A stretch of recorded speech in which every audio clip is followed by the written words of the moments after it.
In this video, we will show you how to search people on LinkedIn. If you guys want to get started with LinkedIn, you can use the links down in the description.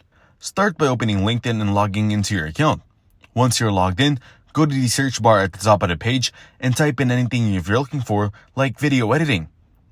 After typing your query, click on the People tab to filter the results specifically for individuals. Next, refine your search by clicking on the Locations filter. Select a location such as United States and then click on Show Results to see people from that area.